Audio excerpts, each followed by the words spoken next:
मैं सत्यनारायण शर्मा साहित्य दृष्टि के इस चैनल पर आपका हार्दिक अभिनंदन करता हूं और मैं जॉर्ज पंचम के नाम के प्रश्नोत्तर को आज मैं व्याख्यायित करता हूं इस रूप में कि इस कहानी में जो व्यंग है, इस कहानी में जो राजनीतिक व्यवस्था पर एक अचूक प्रहार किया गया है, इस कहानी में जो नेताओं की मानसिकता है, इस कहानी में जो एक मर्म को छूने वाली राष्ट्रीय चेतना को संकेत किया गया है, वह अत्यंत अपने आप में अद्भुत और अनोखा है।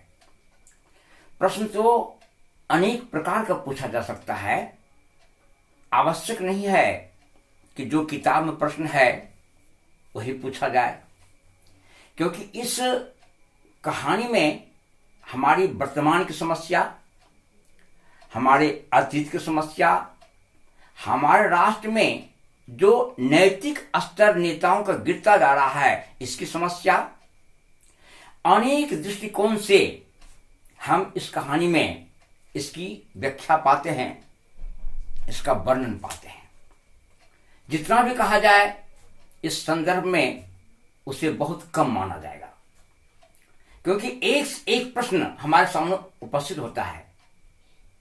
अखबार में घटनाओं का नहीं छपना,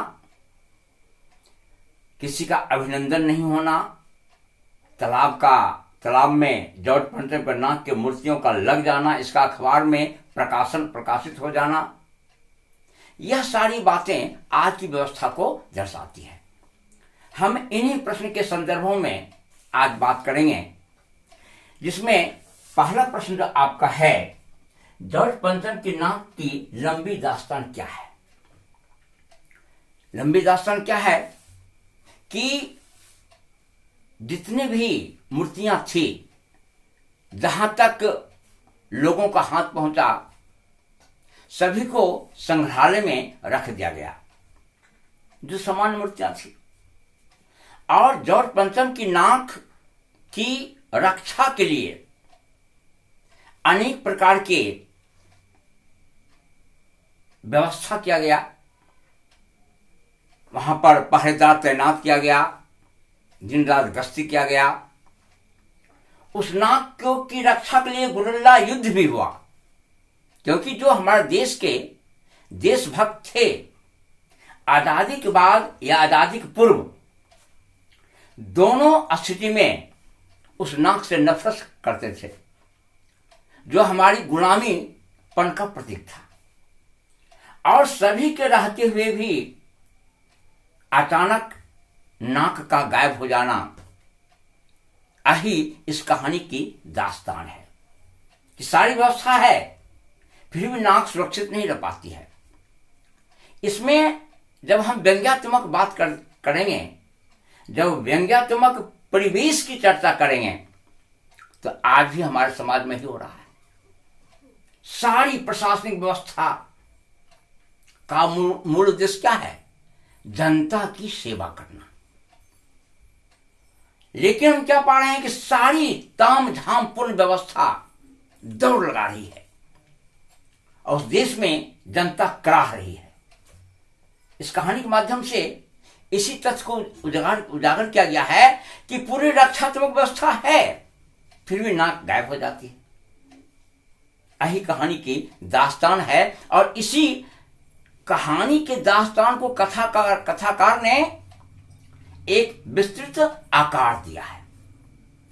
अगला जो आपका प्रश्न है, वो प्रश्न है कि मूर्तिकार ने नाक के लिए कहां जाकर किन किन नेताओं की मूर्तियों का नाक टिटोली। कहने का तात्पर्य है कि जब मीटिंग बुलाई गई, सभा बुलाई गई, जब क्लर्क आया, पुरातत्व विभाग का पूरा छानबीन किया गया, तो जो कलाकार, जो मूर्तिकार था, मनुष्य की क्या विशेषता होती है कि सामने जो व्यक्ति है,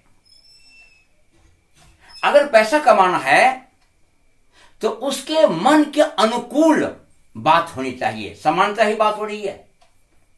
आज तक कथाकार कमलेश्वर ने इस कथा के माध्यम से मानवीय मनोविज्ञान को भी स्पर्श किया है। मूर्तिकार सारी बात को जानता है, नेता भी सत्य को जानता है, लेकिन अभिनय करने में क्या समस्या है। इसलिए जब मूर्तिकार के समक्ष यह बात रखी जाती है कि जॉर्ज पंचम की नाक लगनी चाहिए, जिस नाक को यहां के राष्ट्रीय भावनाओं से ओतप्रोत गौरवान्वित शहीदों ने नाक को ध्वस्त कर दिया, तो पुनः नाक लगाने के लिए क्या करनी चाहिए। और ऐसी स्थिति में मूर्तिकार नकारात्मक उत्तर नहीं देता, कहता हाँ लगनी चाहिए और निश्चित इसकी व्यवस्था हो सकती है।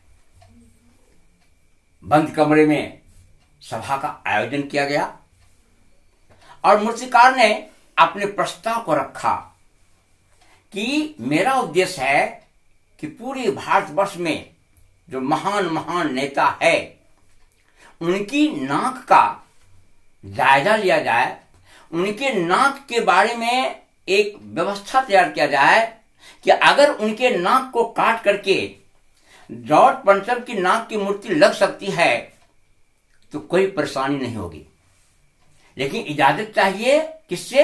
नेताओं से। और आज भी हम इस बात को पाते हैं कि हमारा देश स्वतंत्र हो चुका है,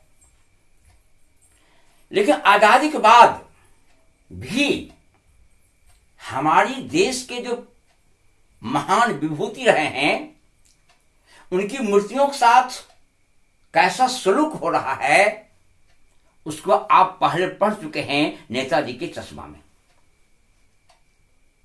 और कथाकार ने नेताजी के चश्मा के माध्यम से उस व्यवस्था पर व्यंग किया है। इसमें जॉर्ज पंचम के नाक के माध्यम से कथाकार ने देश की राजनीतिक मनोदशा का वर्णन किया है। मूर्तिकार इसी बात को कहता है कि नाक लग जाएगी। तत्पश्चात मूर्तिकार को इजाजत मिल जाती है कि नहीं नाक तो लगनी है, तो आप जहां से नाक लगाइए, चाहे हमारी प्रतिष्ठा क्यों नहीं मिट जाए। क्योंकि नेता लोग जो होते हैं उनको अपने वर्तमान के स्वार्थ में वह बंधा रहता है। राष्ट्र की प्रतिष्ठा, राष्ट्र का भविष्य, राष्ट्र के निर्माण की प्रक्रिया की बातें थोड़ी कम रहती है और तात्कालिक लाभ के लिए, तात्कालिक व्यवस्था को सुदृढ़ करने के लिए वह देश की प्रतिष्ठा पर भी वह व्यक्ति धावा बोल देता है। देश की प्रतिष्ठा उसके सामने कुछ भी नहीं है। यही कारण है कि भारत के जो महान नेता है, जो देश के लिए शहीद हो चुके हैं, उसके नाक को काटने की इजाजत इस देश का नेता दे रहा है। और तब मूर्तिकार पहुंचता है सभी जगह। महाराष्ट्र मुंबई पहुंचता है जहां पर गोखले है, तिलक है, अनेक प्रकार के नेता है, दादा भाई नौरोजी है। उनकी मूर्तियों का नाप लेता है और वह एडजस्ट नहीं हो पाता है, फिर वहां से प्रस्थान करता है। वह गुजरात पहुंचता है, गांधी है, पटेल है, महादेव देसाई हैं, वहां को भी ढूंढते हैं, वहां तो सफल नहीं हो पाता है।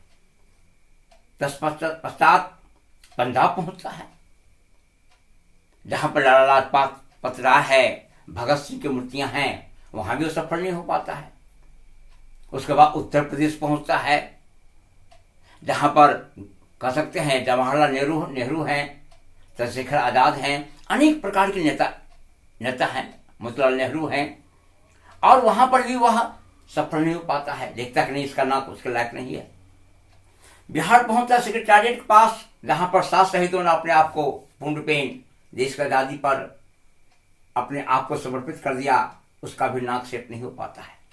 इस प्रकार से भारत का बहुमूर्तिकार बहुत दूर तक प्रयास करता है जहां उसको सफलताएं नहीं मिल पाती है। इस कहानी का जो क्लाइमेक्स है, जो चरम उत्कर्ष है, वहीं आकर ठहर जाती है, वहीं आकर ठहर जाती है कि मानसिकता किस प्रकार की है। क्योंकि साहित्य सामाजिक धड़कन के समक्ष अपने समस्याओं को बार बार रखता है कि मनुष्य का चिंतन क्या है, मनुष्य का सोच क्या है, हम आगे राष्ट्र को किस ओर ले जाएंगे, यह हमारे देश के नेताओं का चिंतन क्या है, यही बैठक, यही सभा बतलाती है। अगला आपका प्रश्न है कि रानी के आने के पहले नाक के लगवाने के लिए क्या प्रबंध किए गए। रानी के आने के पहले नाक लगवाने के लिए क्या प्रबंध किए गए,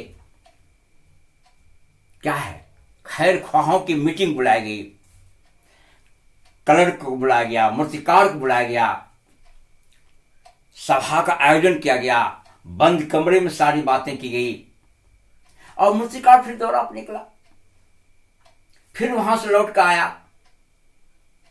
और उसके बाद फिर इस बात को रखा, उसके बाद फिर बाहर के लिए निकला। अंत में मूर्तिकार ने कहा जीवित नेताओं का नाक चाहिए। ये सारे प्रबंध किए गए हैं।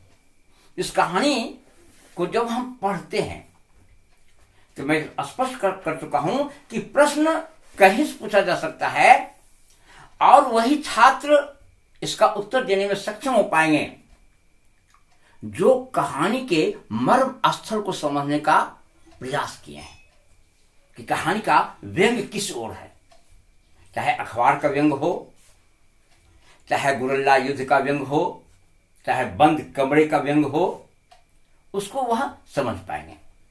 अगला प्रश्न आपका है कि मूर्तिकार के पत्थर ढूंढने के असफल प्रयास पर सभापति ने मूर्तिकार से क्या टिप्पणी की, है ना।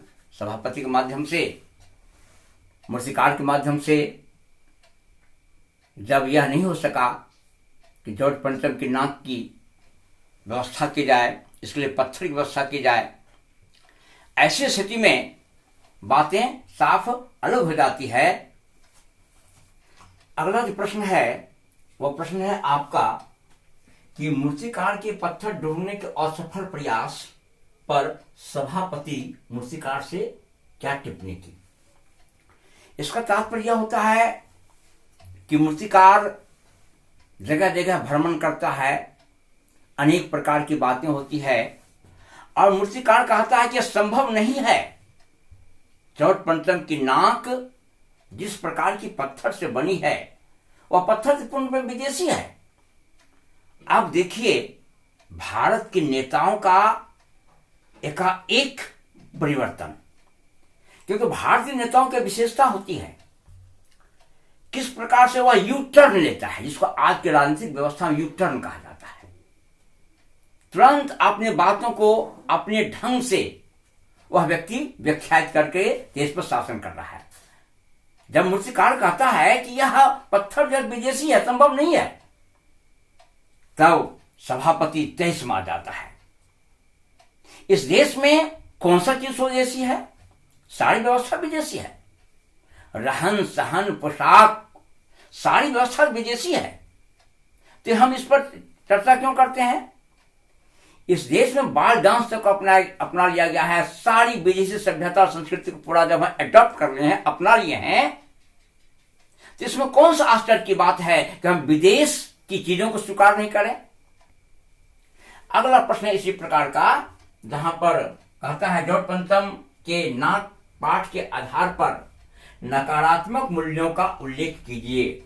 नकारात्मक मूल्यों का तात्पर्य होता है इस कहानी के माध्यम से हमारे देश की उस नकारात्मक व्यवस्था की व्याख्या की गई है जहां पर इस देश का नेता अपने राष्ट्रीय अस्मिता की सुरक्षा नहीं कर पाता है। देश आजाद हो चुका है, देश की आजादी के बाद भी हम अपने आप को एहसास नहीं करते हैं कि एक विदेश से एलिजाबेथ आ रही है और जॉर्ज पंचम की नाक को बनवाने के लिए हम अपने देश के नेताओं का नाक कटवाने के तैयार हैं। ना तिरवाने तैयार है, यानी राष्ट्रीय मूल्यों का अवमूल्यन हुआ है। दूसरी बात कि राष्ट्र के प्रति स्वाभिमान की बात होनी चाहिए, वह समाप्त नहीं हो पाई है। वह पूर्ण रूपेण गुलामी परक मानसिकता का शिकार है। देश आजाद हो चुका है, लेकिन हम पुरानी परंपराओं का अनुकरण उसी प्रकार कर रहे हैं जिस प्रकार देश के आजादी के पहले हम किया करते थे। तो गुलामीपन जो कि मौजूद है, और देश का स्वाभिमान की बातों को छोड़ करके देश में एक नवनिर्मित मूल्यों का निर्माण हो, इसकी बात को हटा करके हम रूढ़िगत अवधारणाओं को ही जी रहे हैं। हम सारी विदेशी वस्तुओं को अपनाते जा रहे हैं। विदेशी वस्तुओं को अपनाने में हम किसी प्रकार का आत्महीनता का अनुभव नहीं करते हैं कि हमारा अपना क्या है। हमारे शहीदों ने देश को आजाद करके हमारे समक्ष प्रस्तुत किया, और आज हम आजादी के बाद उस शहीद के आदर्श को हम कैसे भूलते जा रहे हैं। यह आत्मचिंतन और आत्ममंथन आज यहां का नेता नहीं कर पाता है। यही कारण है कि अपनी नकली प्रतिष्ठा को स्थापित करने के लिए अपने देश के नेताओं का नाक तुड़वाने तैयार हो जाता है, जो कि अपने राष्ट्र के नाक कटाने के बराबर है। जैसा मैं कह चुका हूं, इस कहानी में जहां कहीं हम देखेंगे वह व्यंग ही मालूम पड़ता है, जो व्यंग्यात्मक प्रहार हमारी गुलामीपन से जूझती हुई मानसिकता की ओर संकेत करता है, और जिससे हम आज तक मुक्त नहीं हो पाए हैं।